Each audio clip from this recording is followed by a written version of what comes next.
Hi everyone, it's Jade from Boho Bookworm. Welcome back to my channel. Today I'm going to be bringing you my November wrap-up. I managed to read 5.5 books in November. This is what I got through. I started with James A. Michener, The Drifters.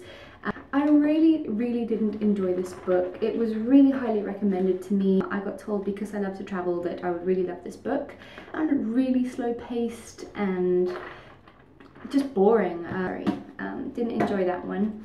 Second book I read was Us by David Nichols. I love David Nichols as a writer. I think that he is fantastic, but Us just really didn't do it for me. I would say if you are a fan of David Nichols, then give it a read. I just feel like this was a really depressing book. It's basically about this guy called Douglas who, his wife Connie is about to leave him, and their son Albie is about to go off to photography school, and so he sets out on like this big grand tour around Europe of all the art museums, and it just, you know, I think that it had a really great idea and then it just was really dull. So yeah, I didn't enjoy that one either, so I didn't get off to a very good start. But then I can't remember what order I read them in right now, but I think then I read The Ice Twins by S.K. Tremaine. Blew me away. This book is phenomenal. It is like a psychological thriller, but it's like a ghost story, and it's just a little bit of everything, and even on the inside, like some of the chapters have really like spooky little pictures next to the chapter start, so it's really cool. And apparently the posters of this book are flooding the tube stations in London, and it's getting a lot of hype, and I can highly recommend this book. After the last 2 books I'd read that really disappointed me, this one was fantastic and just completely like refueled my love for reading, and yeah, so give this a go if you like thrillers as a genre. Then I think I read John Green Paper Towns, also a really good book, a little bit more light-hearted than something like The Ice Twins. Paper Towns is about a guy called Quentin who is like desperately in love with his neighbour, and they go off on like this epic night of pranks and stuff, and then the next day she goes missing, and the whole book is about him trying to find her and discovering who she really is, and at the same time her discovering who she really is, and it's really beautiful.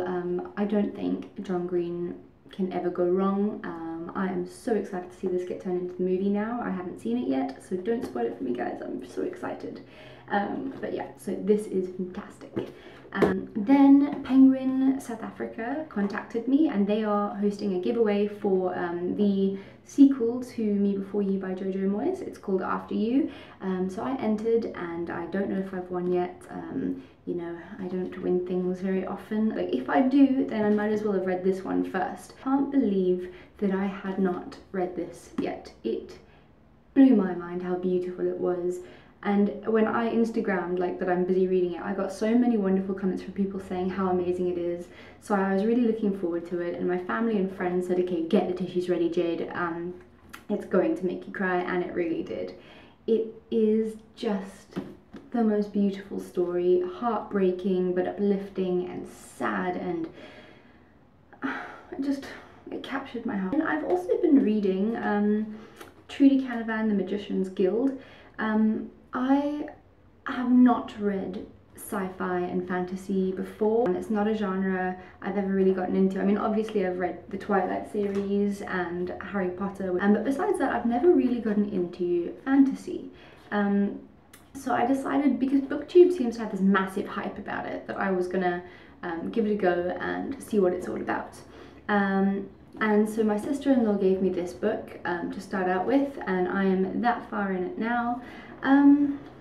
It was very difficult to get into, I can definitely tell you that. I don't know if it's because I'm not used to science fiction and fantasy, but I'm getting into it. I think it's quite slow paced. It's basically about this girl called Sonia who she lives in the slums, and one day there's all these magicians. One day she's throwing rocks at them, and she discovers these magical powers that she never knew she had, and now all the magicians want to get her and make her control her powers before before she loses control, and it can actually be really dangerous for other people around her. Half this book was basically her running away from them and hiding in sewers and you know, so it's very slow paced in a way, but it is a trilogy, I think. Yeah, this is the book 1 of the Black Magician trilogy, so I can understand why it's a little bit slow paced. It's the first book and it's going to get you into it. I'll definitely read the second one and see how it goes. Maybe someone told me when I was in the bookstore the other day that this is quite a hectic book to start off with if you're just getting into fantasy, so maybe I made a mistake there, but yeah, so that's what I'm busy reading now. The last book, this is another booktuber. Her name is Roya, and she was taking part in NaNoWriMo, and I'm so gutted I didn't get to take part in NaNoWriMo this year. I completely forgot about it. But anyway, Roya gave me 3 of her chapters of her book Conjure Queen to read, which I printed out and I got them here. And it follows this girl called Grillo, and it's a really good book, and I'm so excited for more from her. So please, Roya, when you get a chance, give me more chapters, because I'd love to you know, read more. But basically, Grillo isn't a very powerful conjurer, unlike her mum, who is the Conjure Queen, hence the title.